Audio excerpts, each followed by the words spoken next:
What we have here is a 2003 Ford F150 FX4, and as you can see, I'm going to be doing replacement of some the shocks, and as you can see why, they've pretty much blown out in the bottom. They got 92,000 miles on them, and this thing goes down the road, hits some bumps, and goes really bumpy. So got some new Bilsteins to install from these Rancho ones. And a lot of people complain about them because they're a bolt to take out is right up there.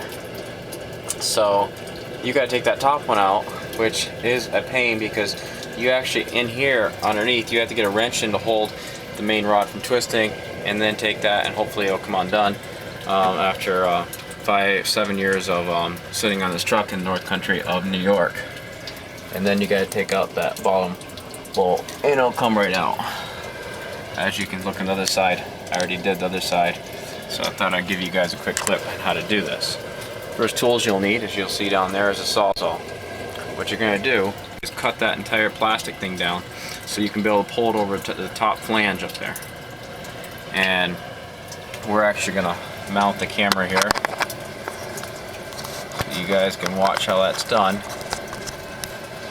And of course, I got outside, I'm working because I don't have a garage. I got my little flame thing here, and why?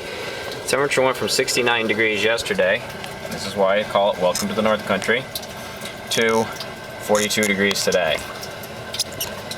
So it's a bit of lined up right there, and hopefully it won't fall over.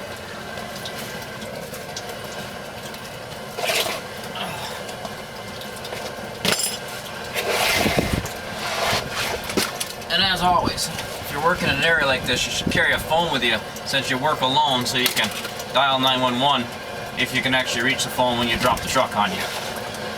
Because I jacked up the center frame a little bit, so I got a little more room to play.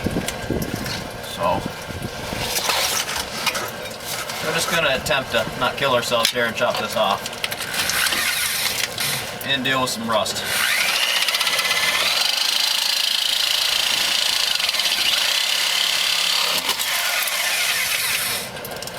A lot of rust. And you can see, when you get it cut, it falls right down, giving you access to a ring up here. If I can reach the camera, actually I'll get out.